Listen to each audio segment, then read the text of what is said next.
అందరికీ కూడా శుభాశీస్సులండి. Akashvani YouTube channel నుంచి మనకు ఈ యొక్క రాబోయే చంద్రగ్రహణం గురించి, అలాగే వినాయక నిమజ్జనం గురించి ప్రతి విషయం కూడా క్లియర్గా తెలుసుకుందాము.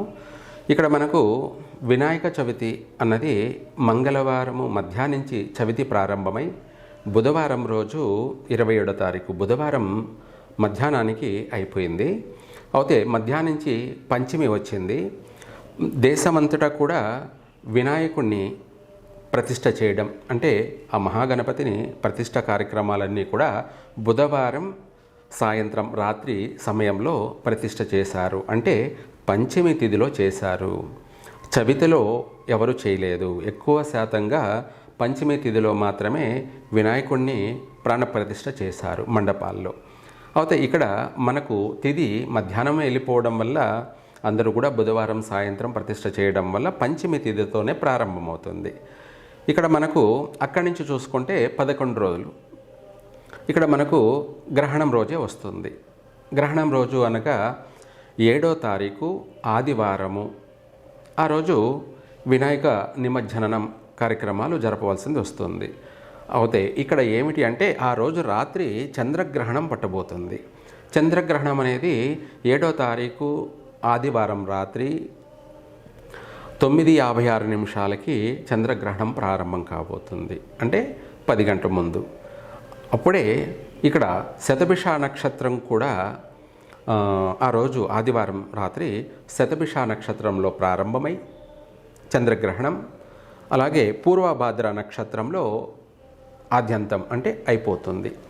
ఈ యొక్క చంద్రుడిని రాహు మింగడం ప్రపంచానికంతా కూడా ఒక షాడో, అది విషగాలి ప్రవేశించేటువంటి సమయం. ప్రపంచమంతా కూడా నెగిటివ్ గాలి వీచే సమయం అన్నమాట. ఇది చంద్రుణ్ణి రాహు మింగేటువంటి సమయాన్ని పూర్తిగా సంపూర్ణ చంద్రగ్రహణం, ఖండగ్రాస చంద్రగ్రహణం. ఈ గ్రహణం యొక్క ప్రభావం ఏంటంటే దేశమంతా ప్రపంచమంతా కూడా ఉత్పాతాలు సంభవించేటువంటి సమస్య కనపడుతుంది. విదేశాలలో అయితేనేమో భూకంపాలు, అలాగే సముద్ర ప్రళయాలు, సునామీలు సంభవించే అవకాశం ఉంది. అలాగే దానివల్ల ఆర్థిక నష్టము, ఆస్తి నష్టము, ప్రాణ నష్టము అధికంగా సంభవించే అవకాశం ఉంది విదేశాలలో.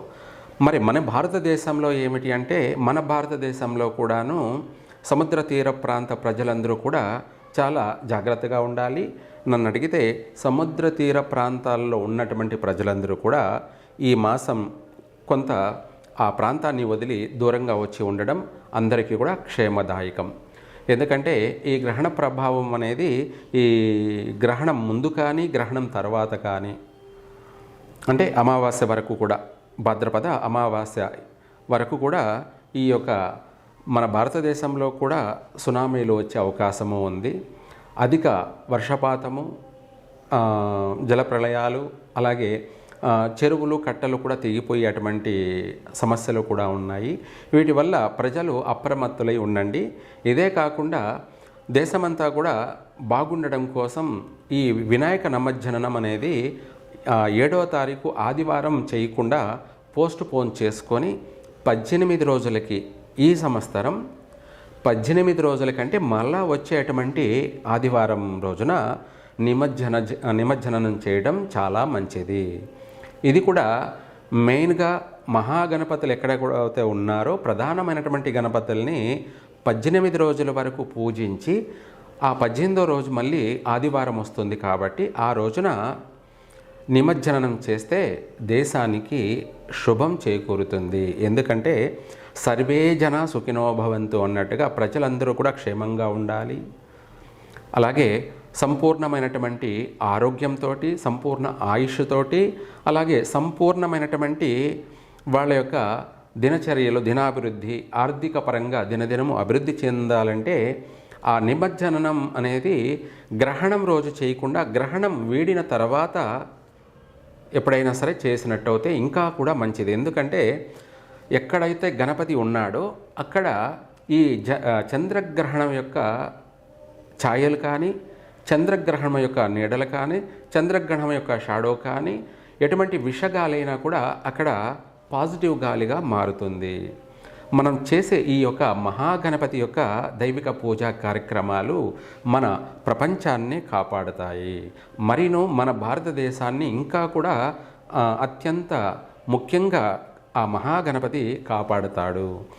మనకు అన్ని విఘ్నాలకు అధిపతి అయినటువంటి ఆ మహాగణపతిని మనం ఆ గ్రహణం సమయంలో కూడా మనం పూజిస్తూ ఉండడం వల్ల మనకు ఆ గ్రహణం యొక్క దోషాలన్నీ కూడా వైదొలిగిపోతాయి.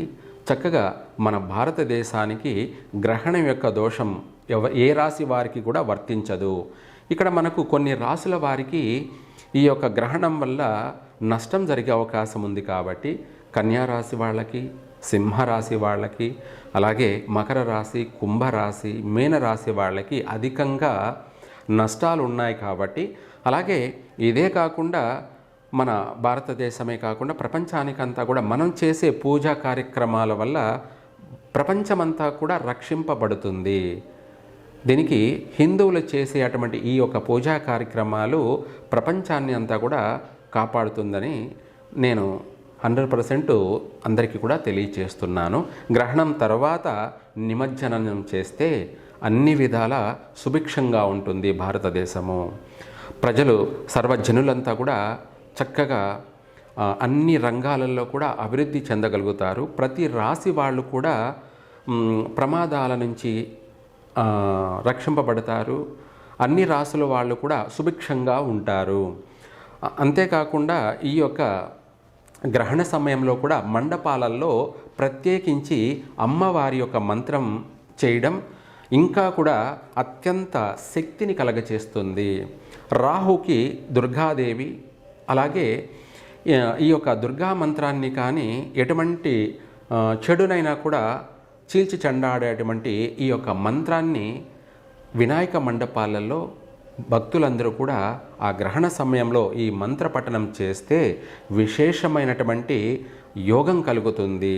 అన్ని రాసుల వాళ్ళకి సుభిక్షంగా ఉంటారు. ఆ మంత్రం కూడా ఏమిటి అంటే ఓం జ్వల జ్వల జ్వల జ్వలం సోలిని దుష్టగ్రహ హుం ఫట్ స్వాహ. దుష్టగ్రహ హుం ఫట్ స్వాహ. ఓం జ్వల జ్వలం సూలిని దుష్టగ్రహ హుం ఫట్ స్వాహ.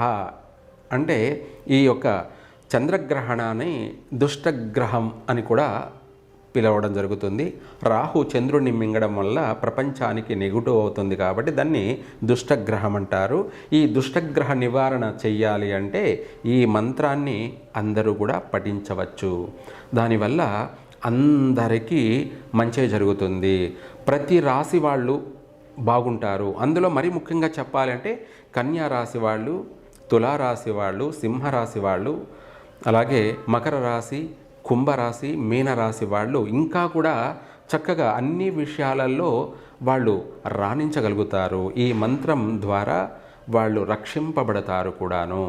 వీళ్ళే కాకుండా గర్భవతులుగా ఉన్నటువంటి స్త్రీలు కూడా ఈ మంత్రాన్ని పఠించినట్టయితే వాళ్లకు పుట్టబోయే బిడ్డ ఆరోగ్యంగాను, మరి అందగాడుగాను, మంచి విద్యావంతుడుగాను, మంచి రూపురేఖలతోనూ, మంచి సమర్థవంతమైనటువంటి మంచి వంశాభివృద్ధి కలిగినటువంటి అందమైన పిల్లలు కలుగుతారు. ఈ మంత్రాన్ని ఆ గ్రహణం రోజు కూడా పఠించండి. ఇదే కాకుండా ఇంకా కూడా ఈ మండపాలలో ప్రతిరోజు కూడా గ్రహణానికి ముందు నుంచే కూడా పఠించినట్టయితే అందరికీ ఐశ్వర్యం కలుగుతుంది, ఆరోగ్యం కలుగుతుంది. ఇదే కాకుండా ఎటువంటి మరణగండాలైనా సరే వైదొలిగిపోతాయి, తప్పిపోతాయి. అలాగే ప్రతి విషయాలలో కూడా ఇంకా మనకు పాజిటివ్ కలుగుతుంది. చక్కగా ఆర్థిక పరంగా కలిసి వస్తుంది. అన్ని రంగాలలో కూడా రాణించగలుగుతారు. ఈ మంత్రాన్ని విశేషంగా పఠించండి. ప్రతి వినాయక మండపాలలో కూడా పఠించండి. ఇదే కాకుండా గ్రహణ సమయంలో కూడా మన గల్లీల్లో, ఈదిలో వినాయకుడు ఉండడం వల్ల మనకు మంచి జరుగుతుంది, కానీ నష్టం జరగదు. వినాయకుడిని ఆ రోజు నిమజ్జనం చేయడం వల్ల, ఆ రాత్రి గ్రహణం పట్టడం వల్ల కూడాను మనకు ఆ యొక్క నెగిటివ్ అనేది దేశమంతా స్ప్రెడ్ అయ్యే అవకాశం ఉంది. కాబట్టి మనం ఏదైనా సరే గణపతిని ఎందుకు పూజిస్తాము? అన్ని విఘ్నాల నుంచి మనల్ని కాపాడుతాడని, ఇటువంటి 10,000 గ్రహణాల నుంచి అయినా కూడా మనల్ని కాపాడుతాడు అని చెప్పి మనము ఈ మహాగణపతిని పూజిస్తాం. కాబట్టి ఆయనే మనల్ని కూడా రక్షిస్తాడు, దేశాన్నంతా కూడా రక్షిస్తాడు, ప్రపంచాన్నంతా కూడా కాపాడుతాడు. మనం ఇదే పాజిటివ్ ఆలోచనతోటి, మంచి ఆలోచనతోటి అందరూ కూడా ప్రేమతో, భక్తితో ఈ మంత్రాన్ని పఠించినట్టయితే చక్కగా సర్వ విధాల కలిసే వస్తుంది. సర్వే జన సుఖినో భవంతు.